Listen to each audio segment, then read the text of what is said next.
আলহামদুলিল্লাহ, শুকরিয়া আদায় করছি মহান আল্লাহ তাআলার প্রতি যে আরও একটি নতুন ভিডিও দেওয়ার সুযোগ পেলাম। আরও একটি রাত পেরিয়ে সকাল থেকে দুপুর। ভিডিওর কিছু অংশ।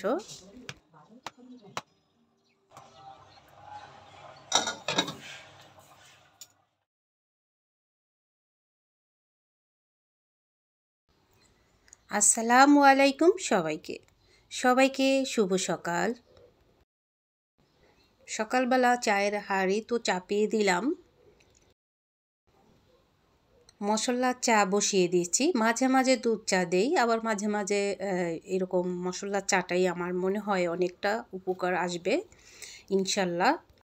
কিন্তু বাচ্চারা আবার খেতে চায় না মশলার চা। এই মশলার চাতে কতটা যে উপকার সেটা শুধু সবাই জানে যারা খায়, বাচ্চারাই শুধু খেতে চায় না।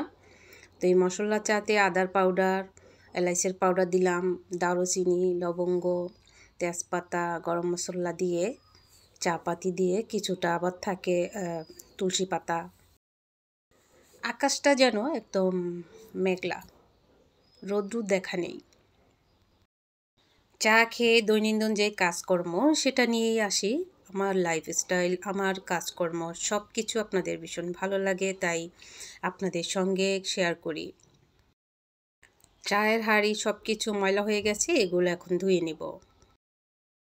আমার কাছে দূরে, দেশ এবং দেশের বাহিরে যে যেখান থেকেই ভিডিওগুলো দেখছেন কষ্ট করে সময় নিয়ে, আশা করি সবাই ভালো আছেন।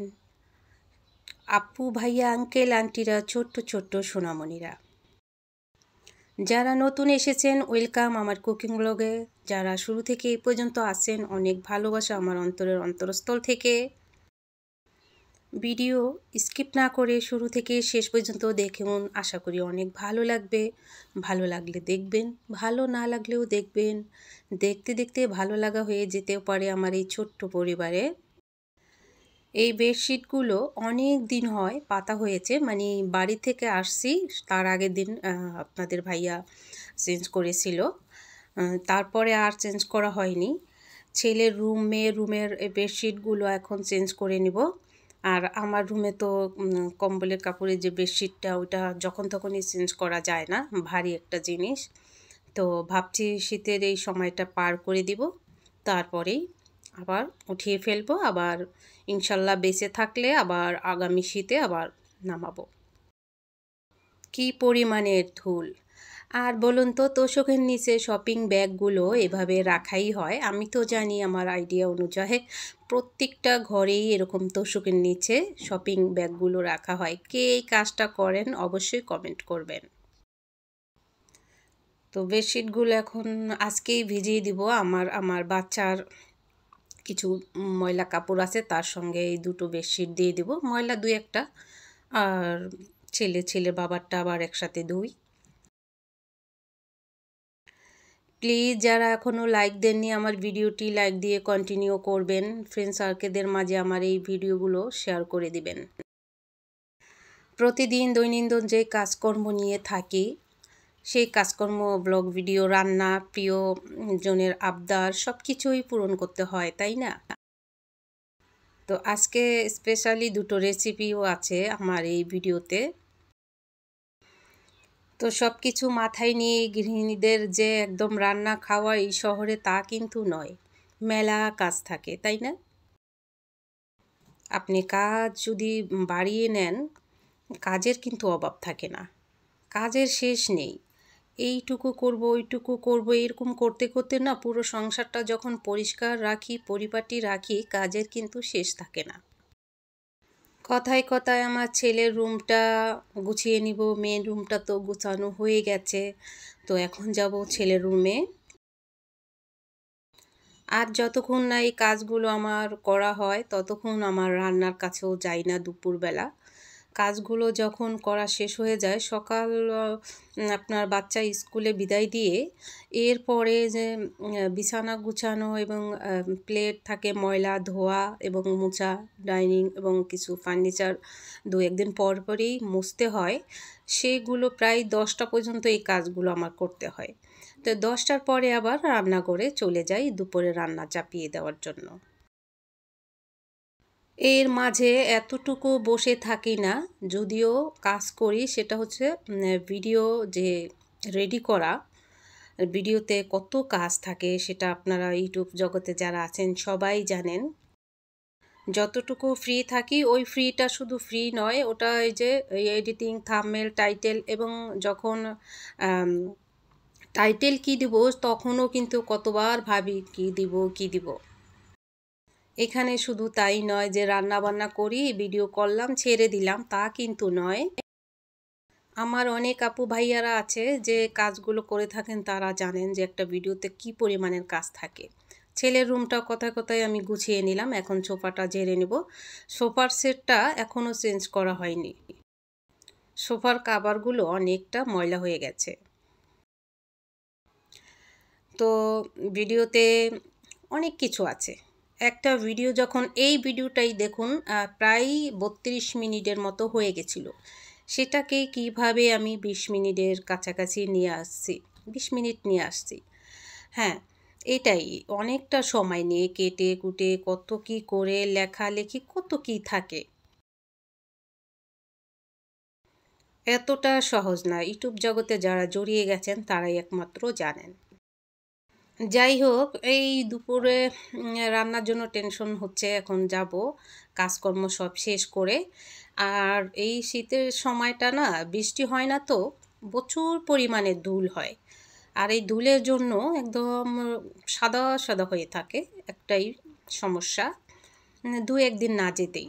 বর্ষার মৌসুমে তো বৃষ্টি হয়, আর বৃষ্টির কারণে অনেক সময় জায়গা ভিজা থাকে, তখন ধুলটা কমে যায়। এই দেখুন, এখানে হাত লাগাইনি অনেক দিন হয়, তাই কি পরিমাণে ধুল দেখতেই পাচ্ছেন, তাই না? পুরো বাসাটা এদিক ওদিক যখন চোখ যায়, বা এটা ওটা যে মাথায় ঢুকে যে আজকে এই কাজটা হাত দিব, কালকে তো ও কাজটা হাত দিব, এটাই আর কি। তো আর কি, এই দুপুরে দুটো রেসিপি করব, এরপরে রান্না সেটা তো আর পাচ্ছি না, তাতে অনেকটা সময় হয়ে যাবে। তো এদিকে বেডশিট দুটো সাথে সাথে আমি ভিজিয়ে দিব, তাই মেশিনটাও আমি স্টার্ট করে দিলাম। তো হুইল পাউডার নিতে এসে আমি দেখি, দেখুন আমার খালা যে কাজ করে, বুয়াটার যে কাজের যে নমুনা দেখুন। এই যে জেটটা আছে হুইলের গুঁড়ার, এটার এই যে লকটা একদম খুলে রেখেছে। এইটার জ্ঞানটা চলে যায় না বলুন, কাজের মনোযোগী এটাই হচ্ছে প্রমাণ।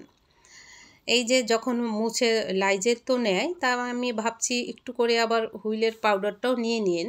সেটা প্রতিদিনই করে, কি করে, ডিব্বাটা এই লকটা খুলে রাখে। সবাই এরকম নিজের মতো করে কাজ করলে সেটাই না কাজ, মানে অন্যের কাজ নিজের মতো করে করাটা করে না।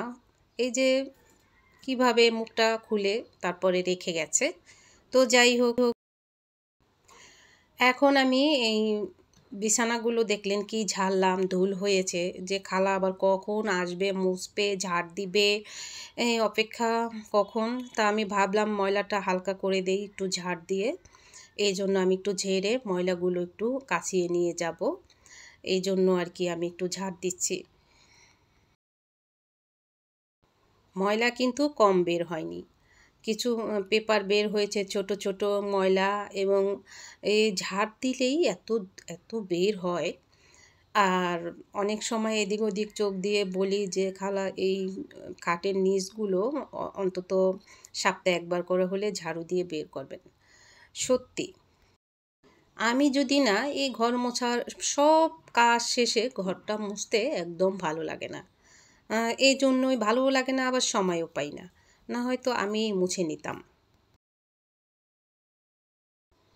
মন মতোও হতো, আবার মুছেও নিতাম। তো যাই হোক, দেখুন কতগুলো ময়লা বের হয়েছে। এখন এই ময়লাগুলো একটু সরিয়ে দিলাম, তাতে রুমটা দারুণ ইজি হয়ে গেল।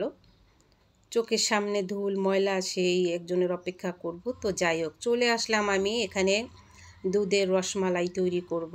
এখানে আমি একটা নর্মালে থাকা একটা ডিম আমি নিয়ে নিলাম, মানে ঠান্ডা নেই, ডিমটা ফেটে নিলাম।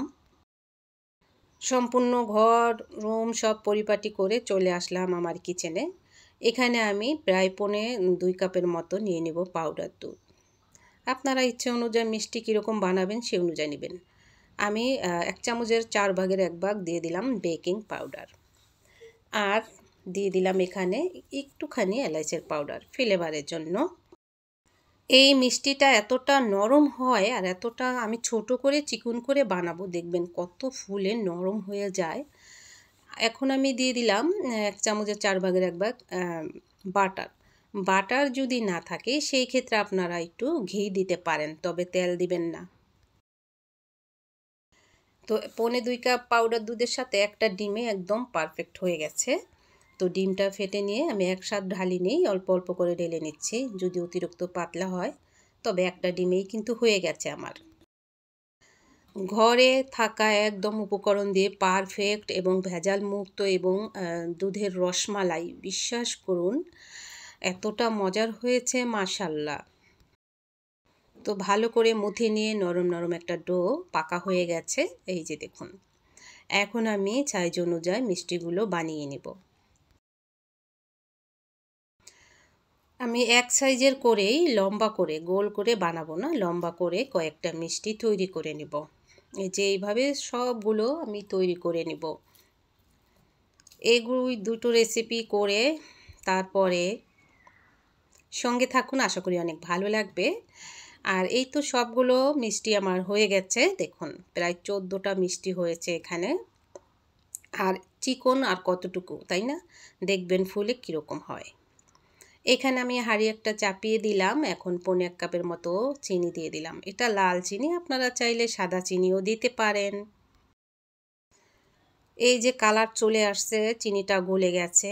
ভালো করে গলে গেলেই আমি 1/2 কাপের তো একটু কম পানি দিয়ে দিলাম। এই যে দলা পেকে আছে, টেনশনের কারণ নেই। আর এখানে আমি লিকুইড দুধ গরম করে দিয়েছি, এই যে এই মগ দিয়ে। দেওয়ার সময় স্কিপ হয়ে গেছে, তাই আমি দেখিয়ে দিলাম। প্রায় 1/2 কেজি দুধ এখানে গরম করে ঘন করে নিয়ে দিচ্ছি। লিকুইড দুধও আপনারা জাল দিয়ে গরম করে তারপর ঠান্ডা করে নিয়ে দিতে পারেন। কিছুটা সামান্য লবণ দিলাম আর এলাচের পাউডার, না দিলেও হয় লবণটা। এই যে বলকানো শুরু হয়ে গেছে, একে একে মিষ্টিগুলো সব আমি দিয়ে দিব। তবে বেকিং পাউডারটা পরিমাণে একবারে কমই দিবেন, অতিরিক্ত না, তাতে একদম মিষ্টিগুলো দেখা যায় আপনার আনাম থাকবে না, একদম দুধের সাথে মিশে যাবে। সাবধান, লকটা করে দিলাম। অফ ক্যামেরা জাল পড়েছে। আর এই যে দেখুন মিষ্টি, মাশাআল্লাহ, দেখতে পেরেছেন?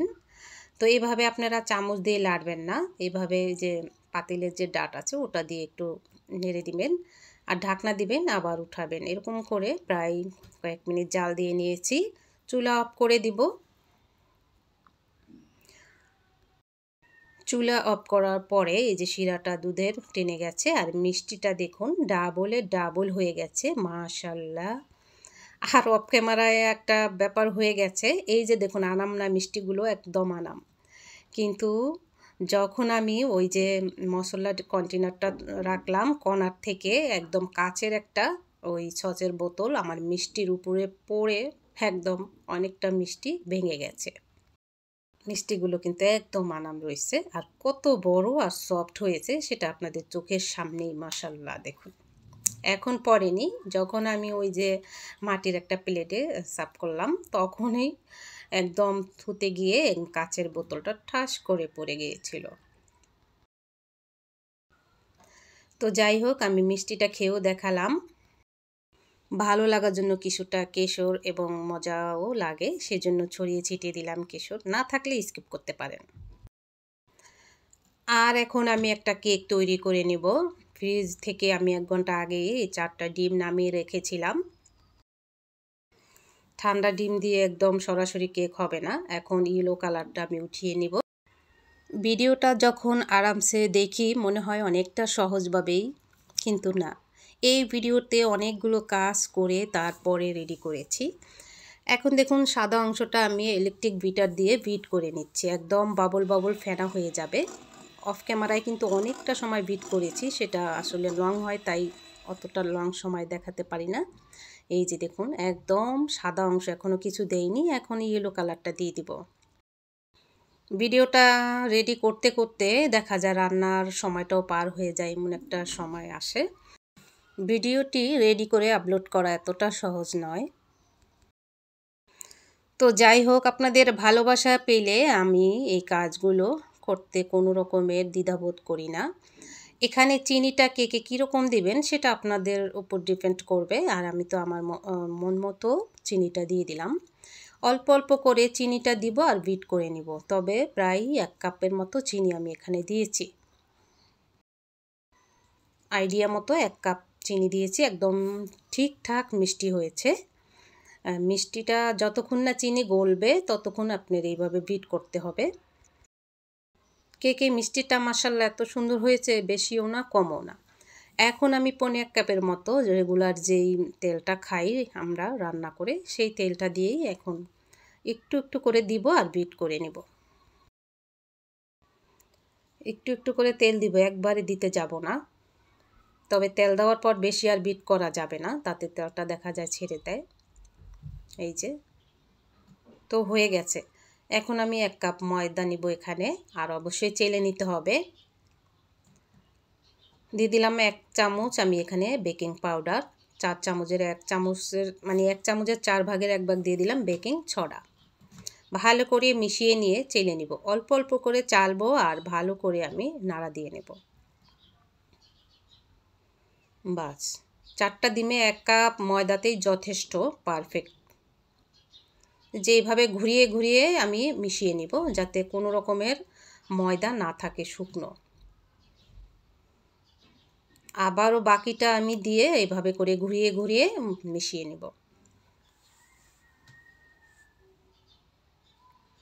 এই তো আমি এখন একটা কেকের মোল নিয়েছি স্কোয়ার সিস্টেমের, আর নিয়েছি একটা সাদা পেপার। যেহেতু কোনো কলম দিয়ে আঁকা কোনো পেপার নেবেন না, তাতে কিন্তু লেখাগুলো কেকের সাথে লেগে যাবে আর স্বাস্থ্যর ঝুঁকি থাকে।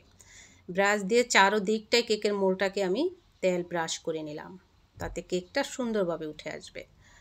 উপর থেকে এইভাবে আমি ছেড়ে দেব। একটু ঝাঁকিয়ে নিলাম যাতে ভিতরে কোনো ফাঁকা বা বাবর বাবর না থাকে। বাস, তো আগের থেকে চুলায় একটা হাঁড়ি বসিয়ে দিয়েছি আর একটা রিং বসিয়ে দিয়েছি। রিংটার উপরে কিন্তু পানি উঠেনি, পানিটা রিংটার নিচে থাকবে, না হলে কিন্তু কেকের ভিতরে পানি ঢুকলে কেকটা নষ্ট হয়ে যাবে। প্রায় 45 মিনিট পর ফিরে আসলাম। এখন একটা কাঠি দিয়ে দেখব। মাশাআল্লাহ, আপনারা দেখতে পেরেছেন কতটা ডাবল হয়ে গেছে ফুলে। এই তো হয়ে গেছে কেক। কাঠিতে যখন ভিজা কিছু না লাগবে ভাববেন হয়ে গেছে। অনেক সময় আবার কাঠিতে লাগেও না, উপরদা হয় ভিতরদা কাঁচা থাকে, দেখা যায় কাঠিটা বের করতে করতে হয় কি ওই ভিজাটা মুছে যায়। তো সাইড দিয়েও একটু চেক করে নেবেন। মাশাআল্লাহ, গরম একটু ওয়েট করতেছি ঠান্ডার জন্য।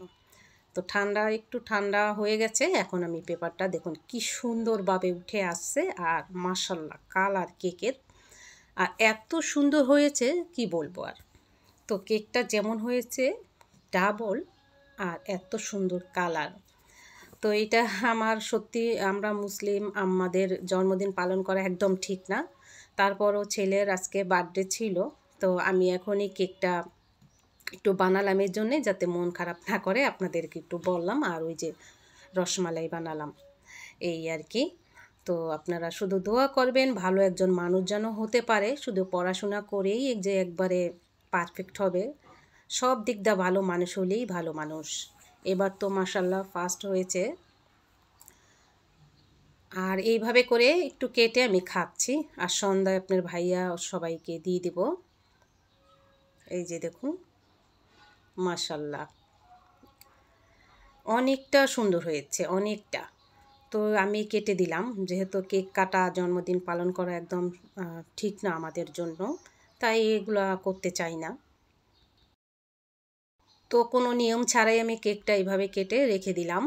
আর ফ্রিজও রাখতে হবে না, যতক্ষণ খাবে এইভাবেই খেতে পারবে। আর এই যে রসমালাইটা প্লেটে বেড়ে নিলাম, আর এই তো কেকটা দিয়ে দিলাম। তো রসমালাইটা আবারও ফুলে ডাবল হয়েছে দেখুন মাশাআল্লাহ। আর কত সুন্দর যে মজার হয়েছে সেটা বলে বোঝানো যাবে না। তো ওদেরকে দিয়ে দিব। তো আপনারা ট্রাই করবেন এভাবে। আর দেখুন কতটা নরম হয়েছে, দেখতে পেরেছেন। এই যে একদম খাঁটি দুধে রসমালাই। মাশাআল্লাহ। তো এই তো সবাই আসছে আর সবাইকে এখন দিয়ে দিলাম। আর কেকটাও দিয়ে দিলাম। সবাই ভালো থাকবেন, সুস্থ থাকবেন। আর আমার ভিডিওটা কেমন হলো অবশ্যই কমেন্টস করবেন। আর রেসিপিগুলো অবশ্যই আপনারা ট্রাই করবেন। এই তো সবাইকে যখন দেই আমার নিজের কাছেও খুব ভালো লাগে, খেয়ে দিয়ে যদি বলে ভালো। সবাই ভালো থাকবেন। আল্লাহ হাফেজ।